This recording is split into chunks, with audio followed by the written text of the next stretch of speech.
I wanted to mention something which I went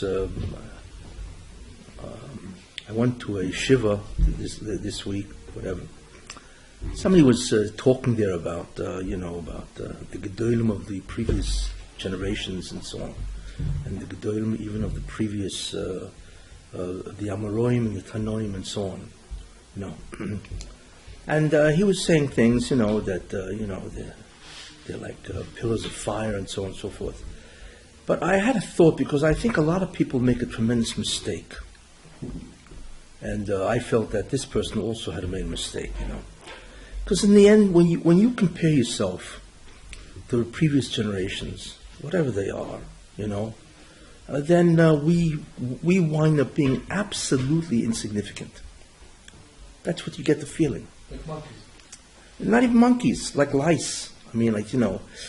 So whenever you a lot of the biographies do a tremendous disservice, because as far as I'm concerned, they take away the humanity from the tzaddik or whoever they're talking about. Because in the end, they were real people, real temptations. They fell. Even people in the Gemara, you see them, they fell. Was this all discussion a while back? What was that? This whole discussion, somebody going to talk about struggles? No. I'm aiming for a certain concept. There's a lot of, I feel, dishonesty in the treatment of many gedolim and so on and so forth. Like I say, because when you make them out to be like they were born, like Moshe Rabbeinu, he's already the Shekhinah filled the basket, which we'll get in this week, next week, and so on. Then you look at yourself and say, hey, what's the point? I can never be this. This isn't even human, and so on.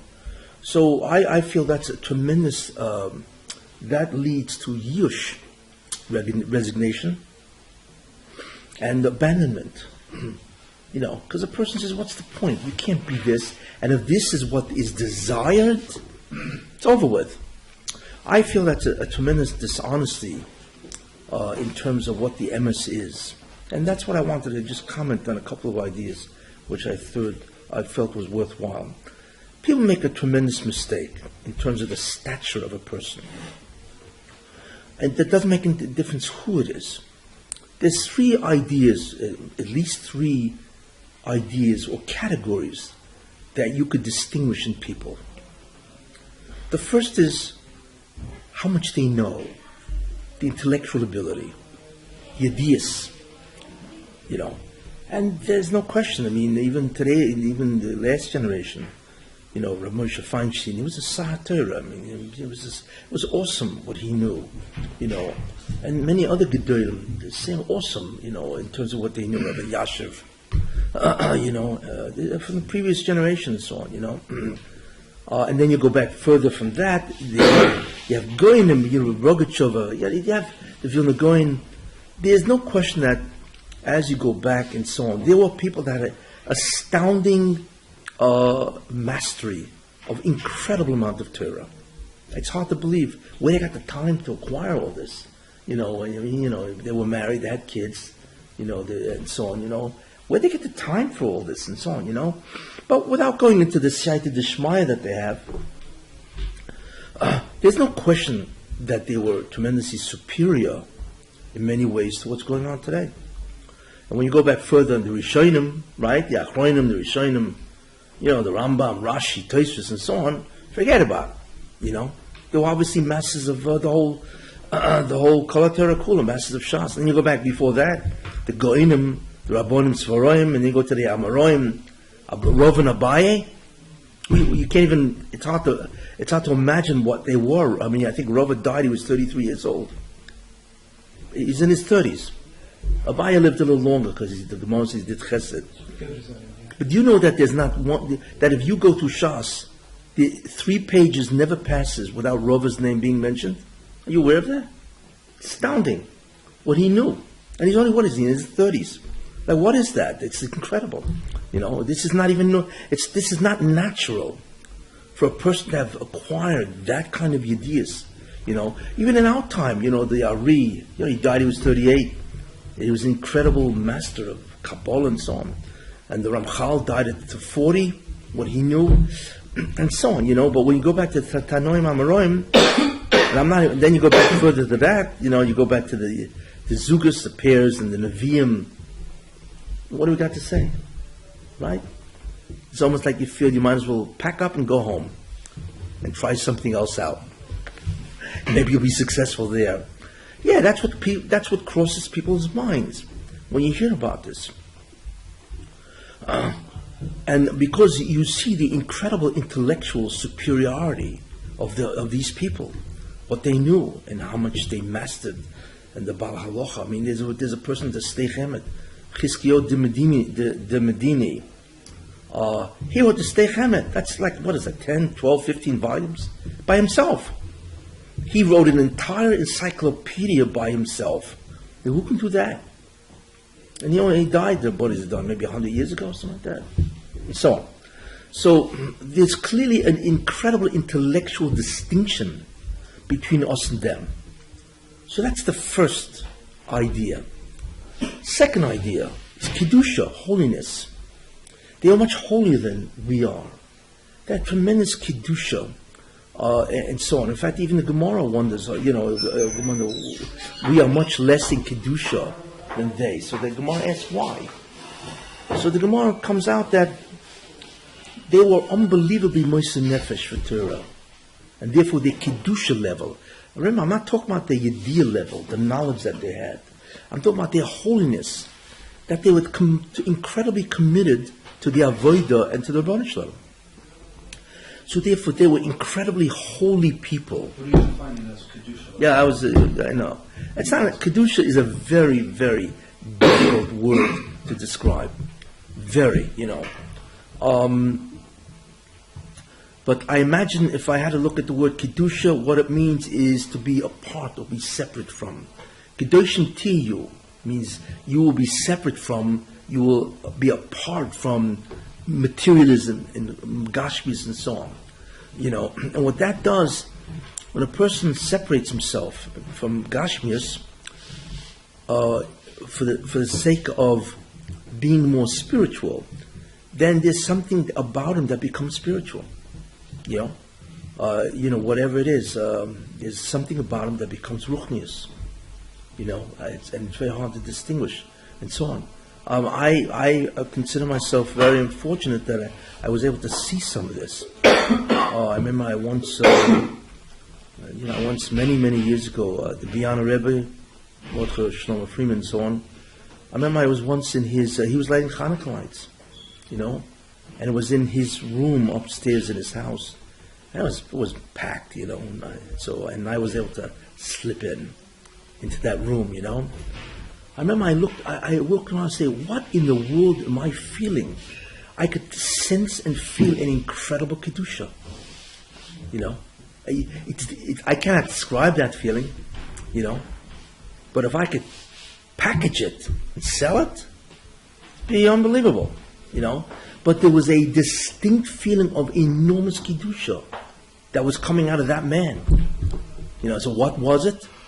I only have to say that because of his incredible avodah and so on, there was something about him that probably pervaded him that had a spiritual nature. What I call it, the Shekhinah or the Rebbeinu Shalom, maybe. But there was clearly something about him that emanated a tremendous amount of Kedusha. And you could feel it. I don't know what the other people were feeling, but, I felt it.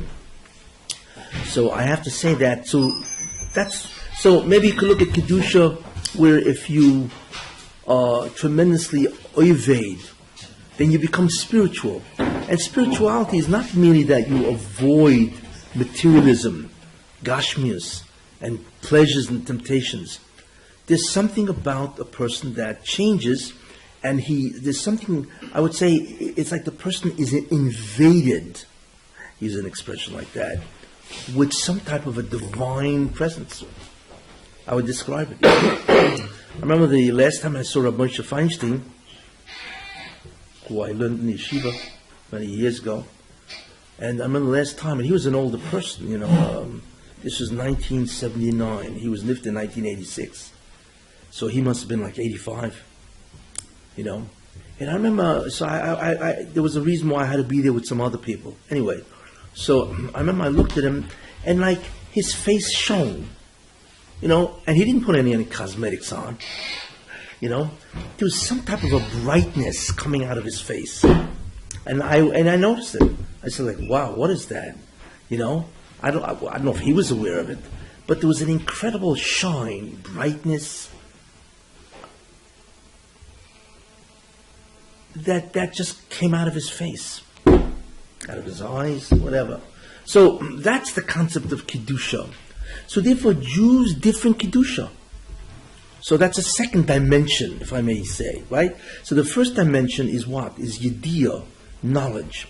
And the further back you go, their knowledge capacity and their knowledge base was awesome. And we are way long, forget about it. You can't even touch that kind of thing anymore, right? The second thing is their Kedusha. There was their Kedusha level was awesome. I mentioned that in the summer, I went to the Marsha, right? I went to Ukraine in the summer. And to see, when we went to a whole bunch of different tzaddikim, the bells and what do you call it? Many tzaddikim who are buried in the Ukraine and Poland, Ramah and Tzaddik, a whole bunch of the Sons of Rebbe and so on, But I think I mentioned when I went into the kever of the Mashal, he's buried in forgot the name of the city, but no, he's not. He's in Ukraine. I don't recall the name. Anyway, I went into that kever. It was a house, like a little house, and his kever was there. And I remember it was I was overwhelmed by the kedusha coming out of that kever, which is incredible. I don't think I've ever felt that type of kedusha emanating from a kever. Then I remember I turned around and it said there, the Baal Shem said that if people would realize, Baal Shem Tov said this, the kedusha of the Mashah, that's who it was, they would bend down and kiss the dirt of his kever.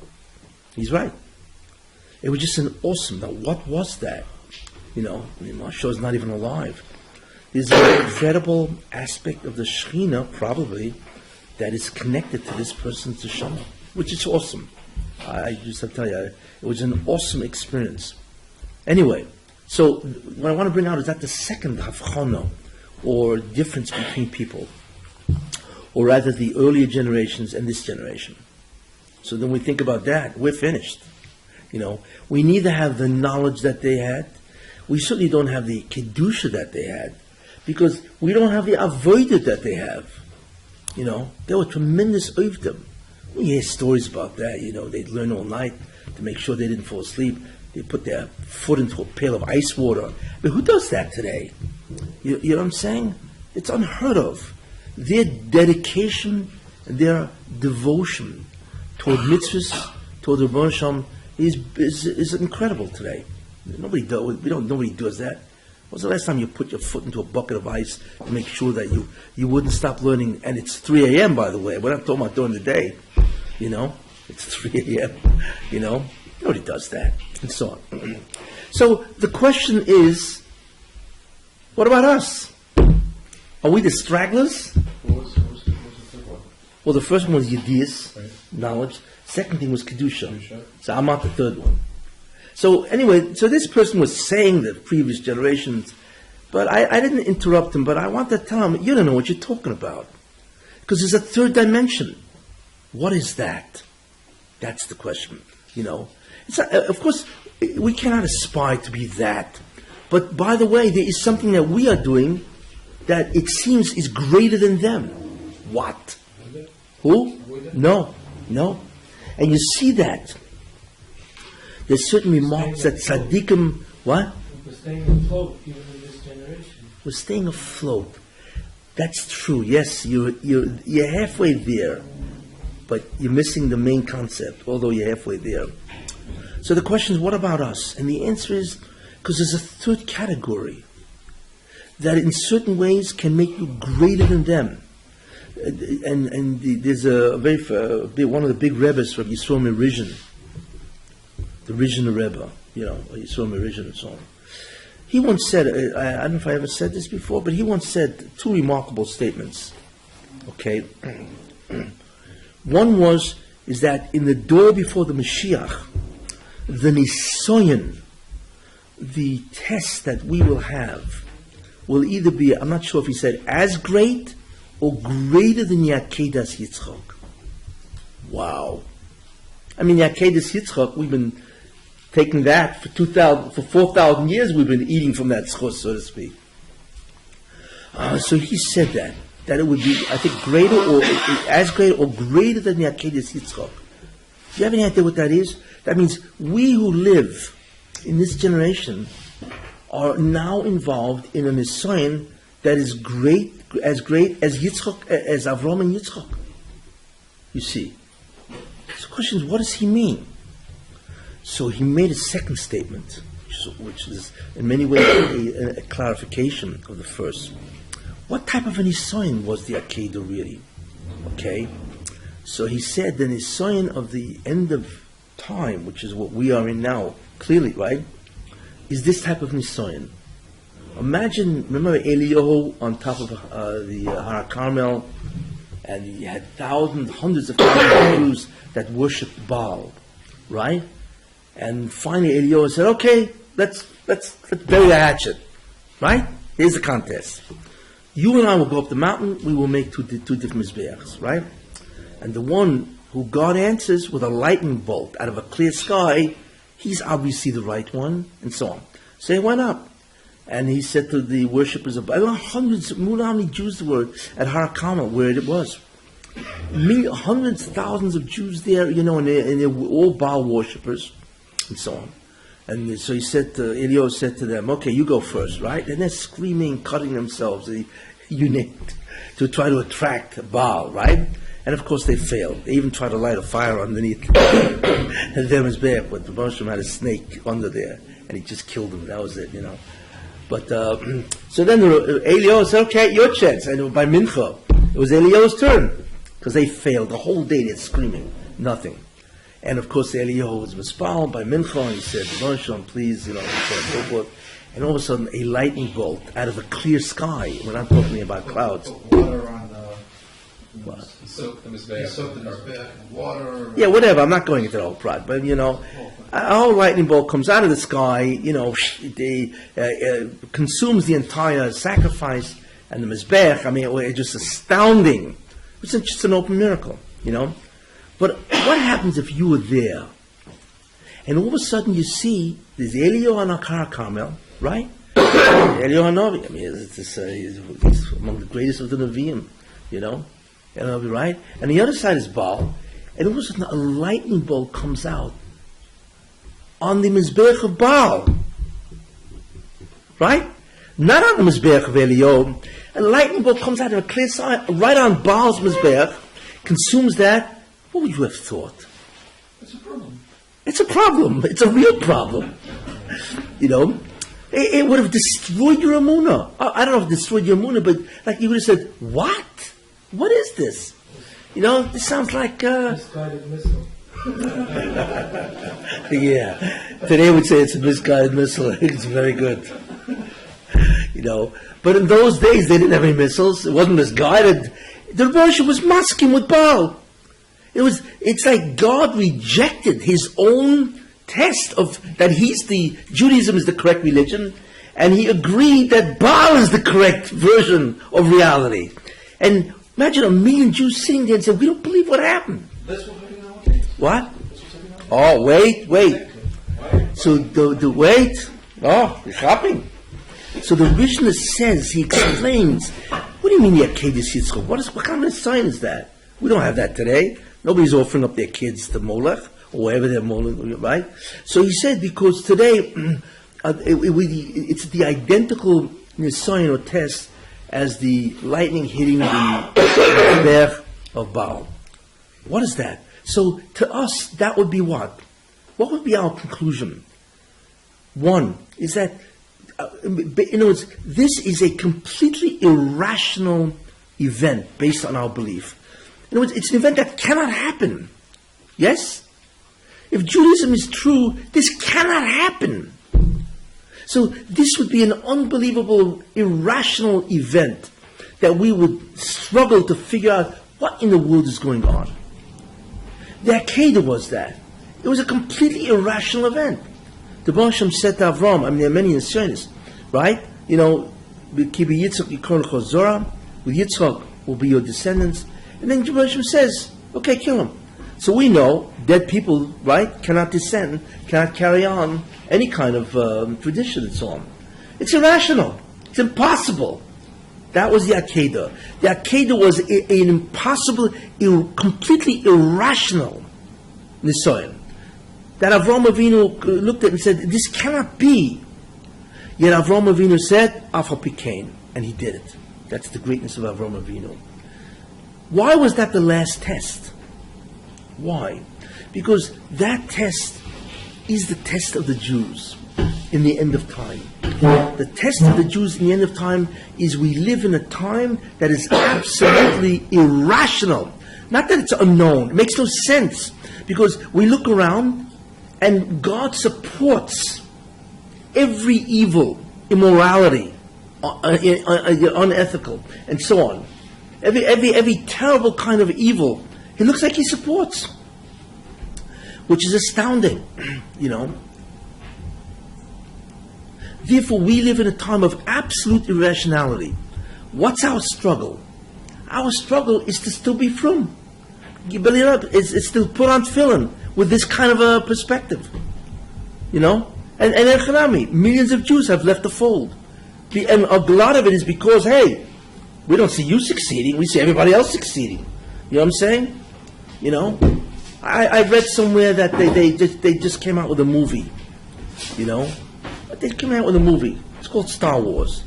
And somebody told me, just last week, and somebody told me that it's only been around for 5 days. Do you know what money they made? $300 million in 4 or 5 days. This isn't rational. What is this? How could something which is so far from Judaism have made so much money in 4 days? It's like the Sultan laughs at us. He says, ha ha, you think you guys are going to get anywhere? I'll show you what getting anywhere is. So he's Messiah, Tumah, in a way where we can't even believe. And that's nothing. What about everything else that goes on? The evil of the UN and so on, the evil of so many things. We look and say, and then the Holocaust, we say, we don't know, I don't see what's going on. It's completely irrational. It's almost like you've decided to switch religions. That's what it sounds like to Muslim. You're now on the side of Tumah, evil, etc. So it sounds like.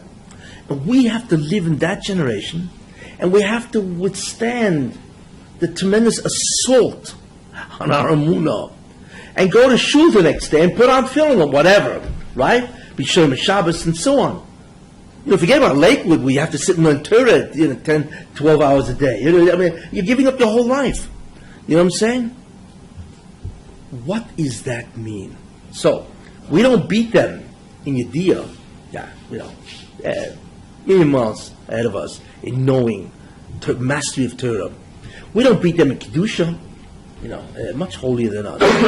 But I'll tell you one thing, we can give them a run for the money. In what? In Mesiras Nefesh. Our ability to cling to Torah is awesome.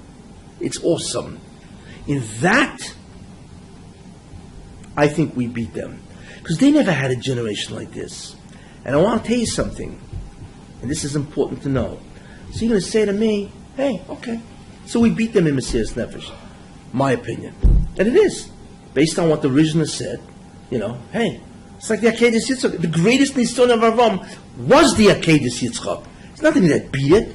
So that's what we're in. Because the whole Nisayon is irrational, then obviously, if we're equal to Avram, or maybe greater, whatever, then we beat everybody. But what Middle Ages with Crusades and all that stuff, wasn't that universal? No, because Torah was never assaulted the way evil never progressed. There was tremendous hatzlacha among Gedolim. You had yeshivas, you had a lot of stuff going on. And most people were basically from. When did this business where everybody left started? It started really only 200 years with the Reform, the Conservative, Reconstructionists, the Holocaust. That's when the real decline in the religion itself. That's the real decline. Think about that. Most of Klein's was from. You know, how many guys would jump off a boat and go and allow themselves to be killed? The pogroms, Jews were dying left and right, and they gave up their life. Who's giving up their life today? You know what I'm saying? And so on. So, therefore, the Messiah of this generation, I believe, based on what Rabbi Yisrael Merijan said, is far superior than whatever happened before. You see. So, you could ask me, okay, so what? We still don't have their Kedusha. And we don't have their Yediyah.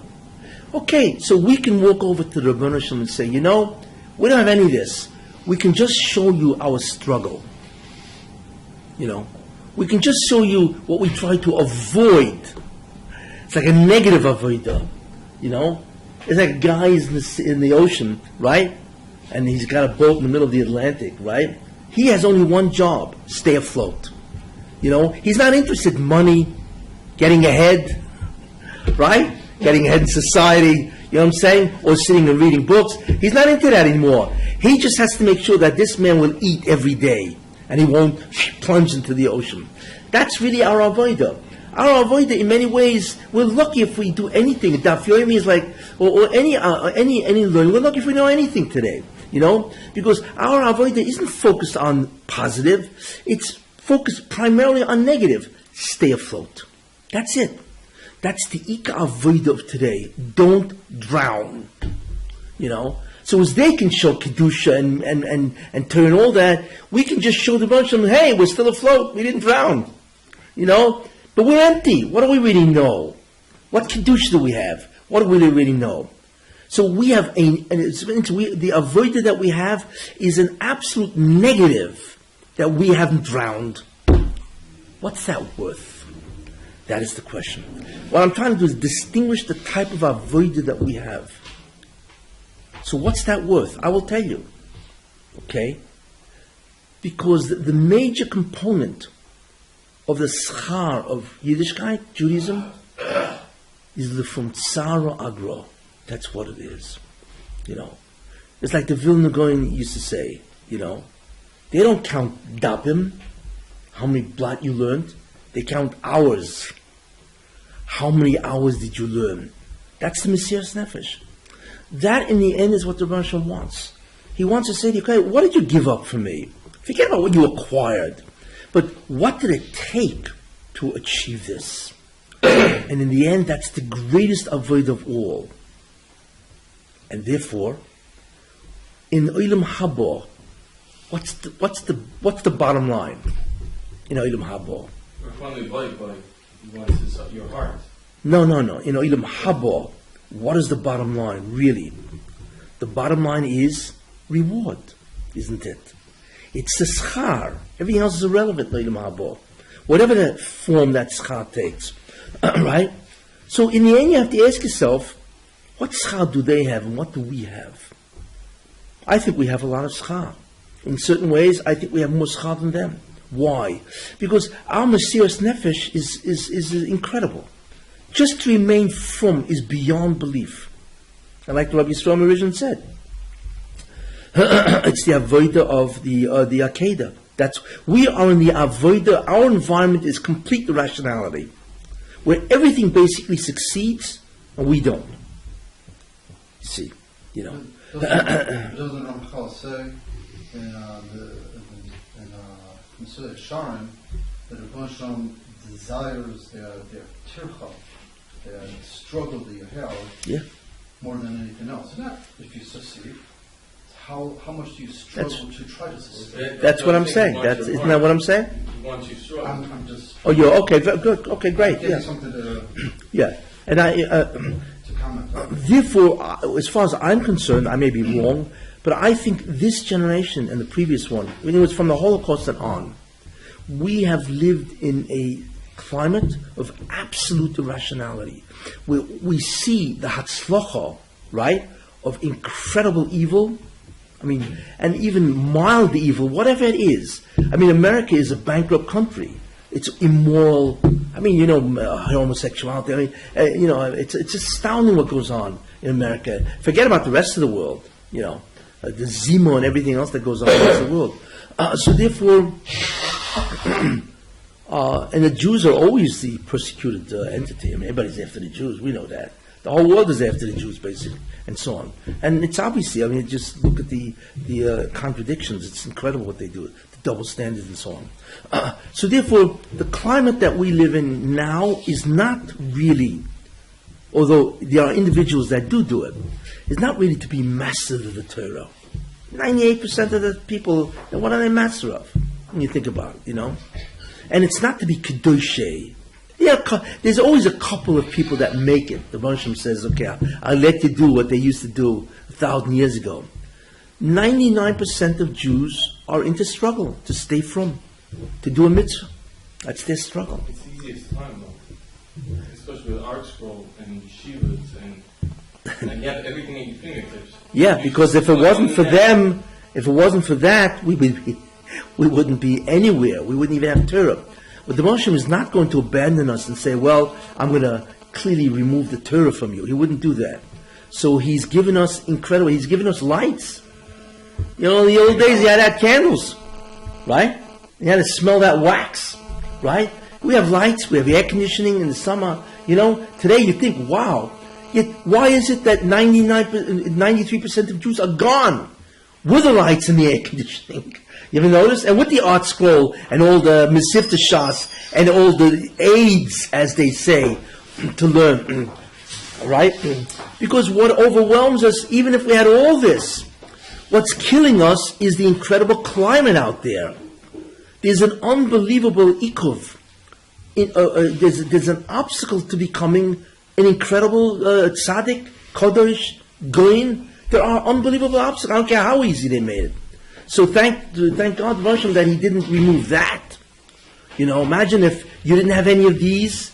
Forget about it. Everybody would leave. But at least we have to have some type of Torah that keeps us anchored. Without the Torah, we're not anchored. So what the Hashem did, on one side, He made the Torah easier in a certain sense. Okay, certain sense. You'll have to comment on that. But on the other side, He made it incredibly difficult. And so on. In terms of what Jews have to face on a daily basis. Therefore, in the end, what counts? And the answer is the reward in Olam Haba. That's it. That's the bottom line. And therefore, the reward in Olam Haba for everybody living today who's from, it must be off the charts. And I wouldn't be surprised if there are people that are greater than the Tanoim. In fact, what is interesting is that Reb Chaim Vital once asked the Ari, he said, how come I know this kind of Kabbalah and the earlier generations didn't? I'm not them, and so on, you talk about who you talk about, the Bali Tosis, the Rambam, and the Golim and so on. You don't find that they had this knowledge of the Kabbalah that the Ari had. So Reb Chaim Vital, I think he brings this down on the Shifrei Ari. He asked him, why am I getting this stuff? So if I remember correctly, Ari said to him, because you don't realize something. Because what the Moshe is doing is taking the neshamas from the previous door, the great neshamas, and putting them here. You don't even know who you are. He said, in many ways, you're greater than the Tanoim. But you don't know. You think, I'm Chaim Vital. You're a big deal. But it's not your name. It's who your neshama is. I mean, you're all sitting around this table. You have no idea who you are. It sounds if you look at your name, you look at your, where you're born, and but you don't know who your neshama is. It could be your neshama's Tanoim, right? That would be interesting. Imagine if you find out, I didn't know you're Rabbi Yehuda Bar Eloi. What? But anyway, wait. But anyway, the key point I said, which I feel is wrong to do. Not that it's wrong to mishaber gedolim. No, of course. But you can't leave this generation bereft of anything. And there's tremendous yush. guys said, what do I care? I can't do this anyway. I hold it's wrong. What has to be focused on is the incredible greatness of this generation. Because of the incredible Mesiras Nefesh, self-sacrifice, in a generation where the climate is absolutely irrational, which is the climate of the Akedah. And therefore, don't be surprised, when you're in Yenavelt and they show you, a universe filled with gold, and you say, you must be mistaken. You got the wrong files. It seems so Wait. superficial to say that it's reward only. It's like Muslims who say 72 virgins. It's the same thing. We're just caring about reward. And that's what No. That's the end result. You make a mistake. What do we care about gold? You're in error. I don't care what the reward is. Right? I'm giving gold as an example. You're focusing on an example. You're missing the real concept. The concept is that the bottom line of everything is whatever the schar in Olam Haba is. Because that's the measure of what you did. Whether that schar be dvekus, I'm not going to that. You're looking at an example. Whatever the schar is, the greater the individual, the greater the schar. The schar is the measure of what that person is. That's it, whatever it is. And therefore, our avodah is Mesiras Nefesh. In a time and a climate that there's complete irrationality. And that has to be understood and focused. And I feel it's not done enough. Everybody's pointing out the previous Gedolim or what they were, which is true. But that leaves people in an incredible state of yish. I hold it's a tremendous disservice that they are doing to people. And of course, if that person, if some tzaddik, and they wrote a biography on, did some mistake, God forbid, they erase it from the book. It's censored because you chas v'sham. You mean the Chofetz Chaim actually had Nisyanis? I don't believe that. He was a malach. He was born a malach, lived a malach, and died a malach. Really? You mean he escaped the whole concept of Nisoyim? Of course he didn't escape it. You see, but it's deleted and it's censored from biographies, and that's just a classic example. What that does is a tremendous sense of yush. So that's what I'm saying. That I believe that this generation is among the greatest generations that ever lived. Why? Because they are exposed to the greatest amount of negativity about the Yadus, Judaism, and the Bosham that ever was. And we have no idea what the size of anybody living today. It's awesome. And that's what you have to tell people, that you have no idea what your schar is, just to remain afloat. Just to do a mitzvah, that's all. You go to Shachris, right? Put on your tefillin, you're Kodesh Elyon. But the Bosham, what he has done is he has decreed that we cannot see our greatness that he has. Why? Because if the Nisayan is in a climate of evil, the last thing he's going to show you is how great you are. So that's it. We cannot see. But we have no idea really how great we are. And only in Yenavelt do you realize the greatness of a person. And remember, because our avodah isn't really the avodah of mastery of Shas. There are people that do it, they can try for it, that's great. But the overwhelming majority never get there. It's not the mastery of Shas really. In many ways it's not the Kedusha. Of course you should strive for it, always. But the real thing is the Mesiras Nefesh. And that's a very important idea.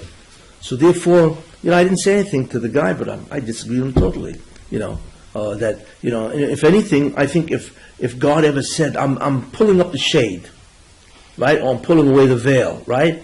I want each of you guys to see who you really are. I think you'd all faint on the spot. You'd all faint. Because all of a sudden, if he ever gave you what you really are, I think you'd just be astonished. So Rabbi's saying, anyway, that's all. I want to bring that out because I thought it was important that there's a climate of where Torah can flourish. We don't have that. There's a climate where Kedusha can flourish. We don't have that. But there's a climate that Mesiras Nefesh flourishes. That's our climate. And therefore, in certain ways, I don't know how much, but I wouldn't be surprised if people in today's door are greater than the Tanoim. Could you imagine you live on a block, and on your block, you know who lives there? Rabbi Yehuda, Rabbeinu HaKodesh, right? Rabbi Shimon. I mean, come on. Of course you can be a Kodesh. You know, your next door neighbor is Reb Shimon Bar Yochai, right? Well, how's that going to affect you? How? It's unbelievable. You know? Imagine living on that kind of a block. So, yes, okay. So what was the big deal to become a Kodesh Elyon? When your neighbor's Reb Shimon on one side, and on the other side it's Reb Meir, and in the attic you have Rabbi Akiva sleeping up there. I was like, so what? So what do you think you're going to wind up? Of course you're going to wind up to be an unbelievable person. We don't have them anymore. We don't have any Rebbes really. There's no shimush the way they had it then. You have no idea how poor this generation is in its access to Yifrumkeit. You have no idea. And that in the end is what counts, because it's the Mesiras Nefesh that will ultimately determine the reward, whatever that is, Dveikus and Bursh and whatever and so on, and that reward is the measurement of who you really are. It's really what it is. Okay? I hope I've rejuvenated everybody. Got you back up. Anyway. It's a curtain, and when you open the curtain, That's fine. the light. Okay, yeah, okay, that's a different thought. Whatever. I'm trying to stick to a theme. You think Olam Hafach or Isi could apply to Yes, actually, versus what you just said was really very good. I'm very glad you brought that up. That's what really Rabbi Yeshua ben Levi said that, I think, or his son. And it's Olam Hafach. Because you don't know. You think this guy's walking around and he's got this incredible. He's got 1,000 Hasidim coming behind him, and so on. And he's a taka, it's Yiddish Oiska, but and so on and so forth. And then there's some schlepper, behind, straggling in the back of his 10,000 Hasidim. You know what I'm saying?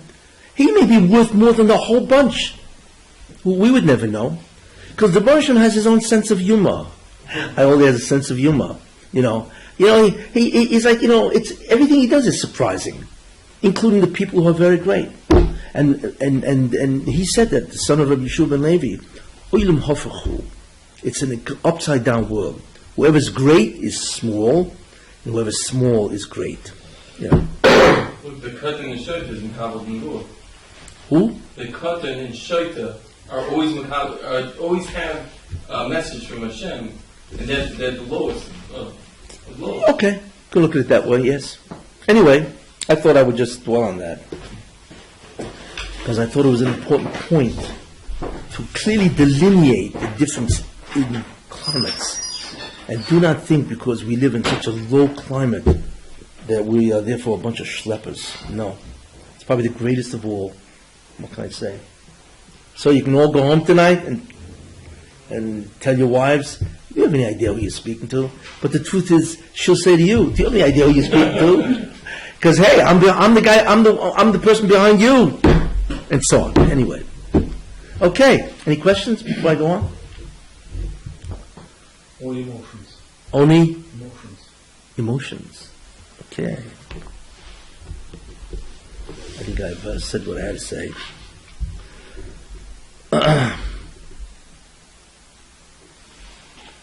So, what the Ramchal is stressing here in Perek Dalet, actually, in Sif Hey, whatever, he's saying that the essential avodah obviously is physical. So the idea really, therefore, is how do you get rid of the zikuch? How do you dematerialize the body? How do you bring in kedusha? So what he says fundamentally is that what the Baruch Shem did is he provided a actual physical method or mechanism that will do it, which is interesting. You mean a physical mechanism can actually spiritualize the body? Yes. That's the incredible thing what the Baruch Shem did. It's that it's not a spiritual thing. It's a physical. It's a physical device that actually will spiritualize or make you a Kodesh. What is that? That is the mitzvahs. Every mitzvah is physical, obviously. And therefore what the Baruch Shem did is he chose the mitzvahs as the way to mezakich the guf, to purify the body, which is a very important idea, and so on. Now, when you look at that, you say, okay, Baruch Shem used the mitzvahs. So what the Baruch Shem did is interesting. he creates a reality that has many different concepts, many different isms, so and so on. There are many different ideas that he creates, and he gives us a physical world. And in many, many of the places or the situations that we find ourselves, all of a sudden we have a mitzvah in that situation. So when you look at Torah, really, you can begin to ask yourself, if we look at the totality of the Taryag, and that's really what it is, the 613 mitzvahs. If we looked at the 613 mitzvahs, and we try to divide it into overall super categories, what would it look like? And therefore, it's possible to look at the entire Torah, really, okay, divide it into its ideas, its categories, and you could begin to see what exactly the mitzvahs involve. So, I once said this a long time ago, but what I want to show here is how our interaction in the physical world, in different types of situations, is the way to proceed to Ruchnius, spirituality. Okay? And I think the best way to do that, I did a long time ago, in a different place, whatever, okay, is to take a look at the 613 mitzvahs. But not at 613, that would take us too long, but the fundamental areas of Shas, because they, remember what I once said? The Taryag mitzvahs is the basis of all halachos. The Mishnayos are the details of the Taryag, are the details of the 613 mitzvahs. The Gemara is the problems of the 613 mitzvahs, and the Shulchan Aruch is the application of the 613 mitzvahs. So you can really get a gist of the entire Torah by looking at the Taryag. But instead of looking at the Taryag, you're better off looking at the Mishnayos. You see. And you can actually ask yourself, let's take a look at the 6 Siddurim. There are 6 orders, right? The Shas. What are their essential ideas? And from that, you can actually see the general thrust of mitzvahs. What situations they're supposed to be in, and then try to examine why. Okay? So if we take a look at, let's say, Seder Zroim, okay?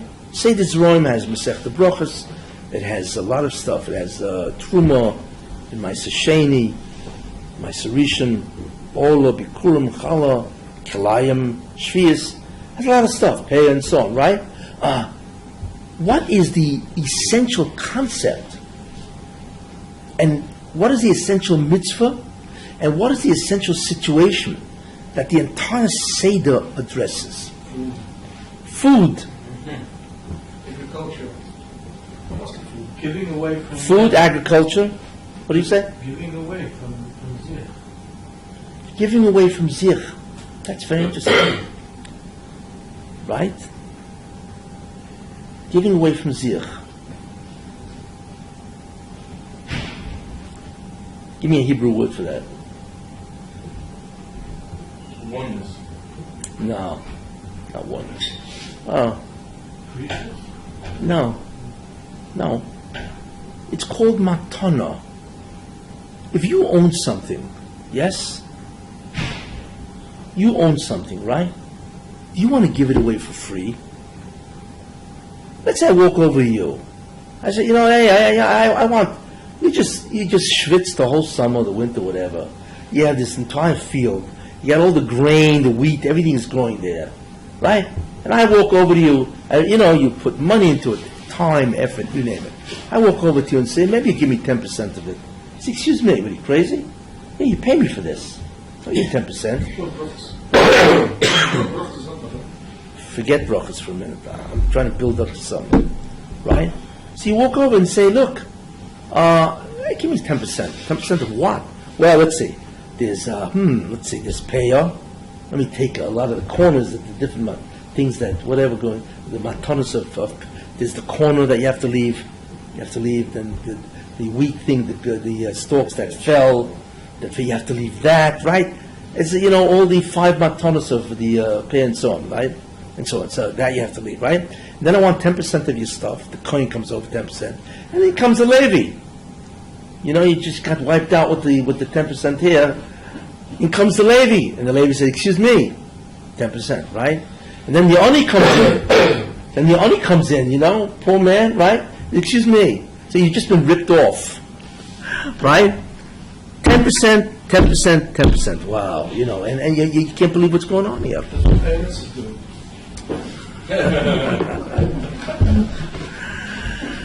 That's very interesting, Right off the bat, yeah. Well, you know what the IRS stands for? 40%. Internal Revenue Service? No. Internal Robbery Service. Right? Well, because that's what you would think. That's basically what it is. They have your hand in their pocket, and they're not taking it out. Forget about it, That's why this government is what it is, right? That's why it spends the way it does, and so on, But this is incredible. So what the Moshe commanded in many different ways is the whole concept of matanos. So you have to hafrasha, separate from your fruits, vegetables, grain, challah, everything, ola, bikurim. It's like, and you have a bunch of behemoths, you have this huge cattle, and then you got to give away what? 1 out of every 10. You know what an animal's worth? Things. Imagine you have to give away a cow, a bull, 10 of them. You had 100 newborns. I give away 10 of them. That's a fortune of money. So therefore, the essence of what? Of Zeroim is to do what? Is to give away that which you own, that which you struggled, correct? And that which is worth a lot of money. Right? What's the outcome of that? Because that will permit usage of the rest. If you give away truma, fine, you could use the rest, the 90%. You don't give away truma, you can't use any of it. So the reason why you have a matana is to be able to use the rest, right? But why would the Moshe want to do that? Why does he want you to give up something which you consider so valuable, right? And put so much time and effort, right? And the answer is because he wants you to understand and acknowledge that you don't own anything, it's all God's. And therefore God is the owner. And therefore if I want you to give away 10, you can't even use your stuff. God owns it. You cannot use your stuff unless you acknowledge that I own it.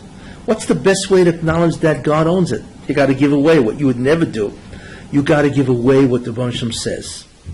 So therefore, what it is, in many ways, it's you need to own the stuff, and you need to acknowledge that the Bansham owns the stuff. And therefore, you need to do a hafrasha, which is a separation, and then you have to do it for free. That's a matana. And therefore, you acknowledge that the Bansham, he owns, you own nothing. Okay? So therefore, he created the concept of ownership. He created a concept of farms, agriculture, food. Also, you could acknowledge and demonstrate your belief that even though all these things look like yours, it's only the Rebbe Shalom. So the essence of Zeroim is what? Is to permit the usage of what you own only after you've given away some of it. And that, therefore, is a tremendous lesson in terms of who really owns what you just did. And that's the whole Zeroim. Not only that, so Zeroim is all about what? Object usage, permissibility. Those are the 3 key words. Object, your fields, for usage, permissibility, if you give away part of what you own. You see? And you have to give it away for free. So the key concepts in the whole Zeroim is object usage permissibility if you give it as a matana, and that's the tzivoy. Therefore, that is a counter concept to the concept of ownership. You see? Now, why is brachas there? You don't give away anything. Because what does brachas do? Same thing. Same thing. Yeah. You have food, you finally have food, you gave away 10% to the Kohen, 10% to the Levi, 10% to the Oni, and you're about to declare bankruptcy. and you scream out and say, oh, wait a minute, I got a piece of bread, let me eat something, right? And also the Baruch says, excuse me, you can't eat this bread. You cannot use it. Yet, you have to acknowledge the source of the existence of this bread, and then that bread will become permissible. So, brachas is also about object usage permissibility, except that the device isn't the matana. The device is a verbal acknowledgement of the source of that which you're about to use, and I could use it. Same thing. They both are devices that permit the usage of objects, except one is a hafrasha, a matana, where you separate and you give it as a gift, and the other is a verbal acknowledgement of the source of the existence, who gave you this bread, right? And then you're allowed to use it. That's why brachas is right. The exact same device. Because they both permit the object to be used. One is a physical act called hafrasha, as a matana, and the other is a verbal recognition or acknowledgement that God is the source of this. Boya priya eitz, that the Baruch Hashem created the pri of the eitz, and now you can eat the eitz. You see. So so therefore really they're the same concept. That's why brachas, by the way, is in Zerayim. But we now see what Zerayim really is. It's really about, it's an interference with the ownership. Because it tells you don't own it. And the best way the Baruch Hashem makes you acknowledge that is you got to give it away for free.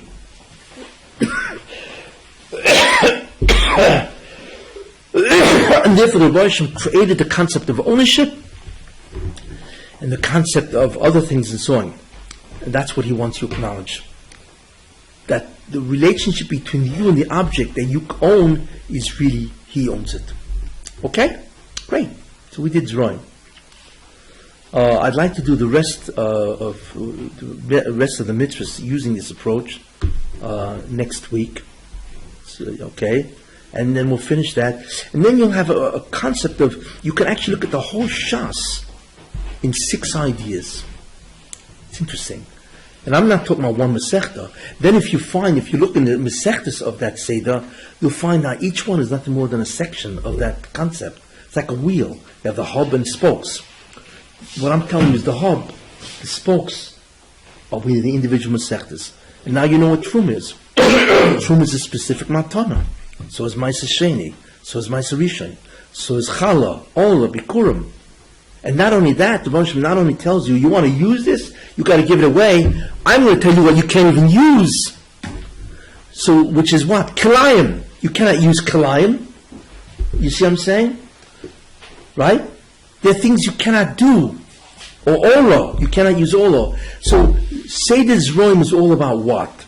Object usage permissibility and object usage prohibition or forbiddance.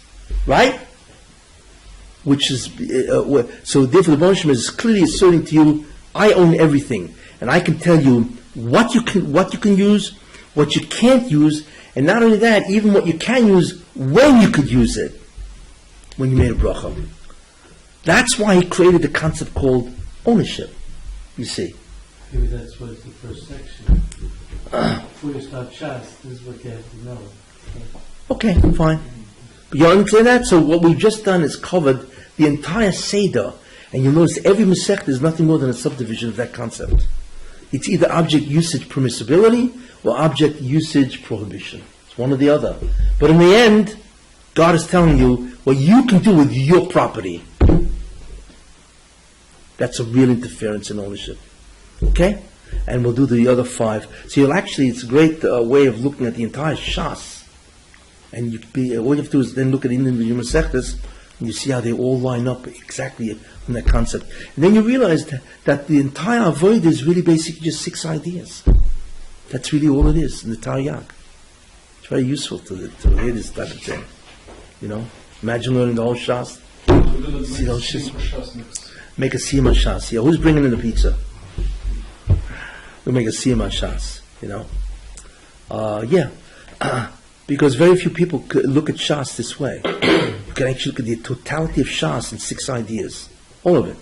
And then you go through each Masechta, and you immediately, we'll do that anyway, we'll run through the Masechtas. You can see exactly how each one is a spoke from a hub. That's all it is. And that's what the Ramchal is referring to, that the mitzvahs is the way to have the zikuch, purification of the body, and you have to understand what each mitzvah really does. It's a physical mitzvah that requires physical, interactions. Okay.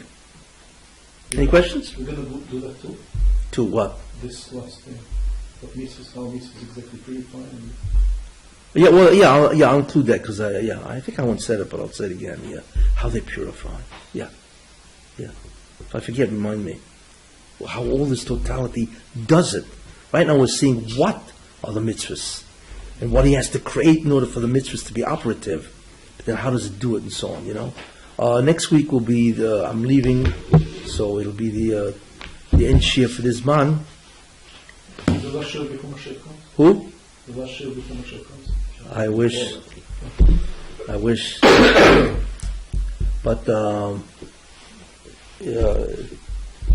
it's a great shir. It's a powerful shir to see 63 Masechtas and how they all emanate from 6 ideas. Any other ideas? Any other questions? Okay. Where's everybody? Oh well, what can you say? For this year, next week, because it'll help you enormously to know the whole Shas. Everything. You'll actually understand the structure of the totality of the Taryag mitzvahs. Not bad. It's great. And that's it? Yeah.